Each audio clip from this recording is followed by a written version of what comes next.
تحلية سنيكرز رقم 1 في التحليات بدون منازع، نعطيها 100/10. تجيكم واحد البنة، واحد الخفة، واحد الطراوة، قد ما نحكيلكم فيها ماشي نعطيها حقها، حتى تجربوها انتم ثاني وتشوفوا يعني باللي مانيش نزيد فيها، راهي هايله هايله هايله. تبعوا معايا المقادير وديروها انتم ثاني وفرحوا بها ولادكم. بسي نجيب 2 بيضات بدرجه حراره الغرفه، نضيف عليهم ربع كاس تاع السكر، قد ما تنقصوا السكر مليح، نضيف عليه رشه تاع الملح ونطلعهم مليح بالباتور.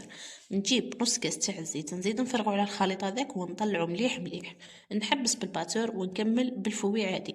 عندي نص كاس تاع الحليب ومغرفه ونص تاع الكاكاو البني اللي كنت غربلتهم، ونضيف عليهم مغرفه تاع الخل اللي راح تعطيني واحد الخفه للبسكوي مليحه بزاف يعني كمحسن. نضيف عليهم كاس تاع الفرينه وشكاره خميره تاع الكاطو.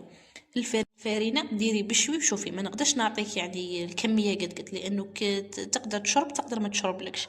نخليها ونطيبها في فرن اللي مسخن مسبقا، ونفوت لاشونتيي اللي نسحق فيها نص كاس تاع لاشونتيي ونص كاس حليب بارد ولا ماء، نطلعهم مليح ونضيف عليهم غرفه كبيره تاع الكراميل ونحطه في الفريجيدير. نجيب البسكويت تاعي بعد ما طابلي ونشربوا بكاس تاع القهوه مره وراح تعدل لي الحلاوه هذيك. في طاوه اخرى نجيب كاس تاع الكراميل ونحطو يسخن شويه باش يذوب ويطلق روحو، نضيف عليه كميه تاع الكاوكاو اللي كنت قشرته وحمصته مليح. نجيب البسكويت تاعي بعد ما برد لي وندير عليه هذيك الطبقه تاع الشونتي ونسوي الوجه مليح، نخليه تبرد والكراميل يكون برد لي شويه وباش نفرغه، لانه انا هنا فرغته كان مازال سخون.